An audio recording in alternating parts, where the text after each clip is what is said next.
கணினி வழி கற்றல். கல்வி கற்றல் என்றாலே மாணவர்கள் பள்ளிக்கூடத்திற்கு நேரில் சென்று புத்தகங்களை புரட்டி படிப்பதே வழக்கமாகும். ஆனால் இன்று அந்த வழக்கம் மாறியுள்ளது. கணினி வழி கற்றல் ஒரு புதிய வழக்கம் ஆகியுள்ளது. மாணவர்கள் வீட்டிலிருந்தே தங்கள் கணினி மூலம் பாடம் படிக்கலாம். ஆசிரியர்கள் இணையம் வழி மாணவர்களுக்கு பாடம் நடத்தலாம்.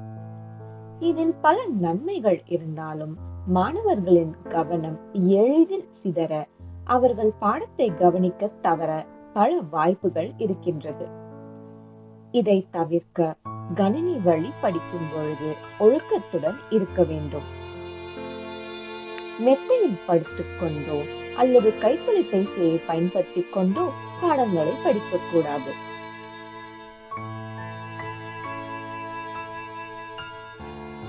பள்ளியில் எவ்வாறு நடந்து கொள்வோமோ அவ்வாறே மேசையில் அமர்ந்து கவனத்துடன் படிக்க வேண்டும்.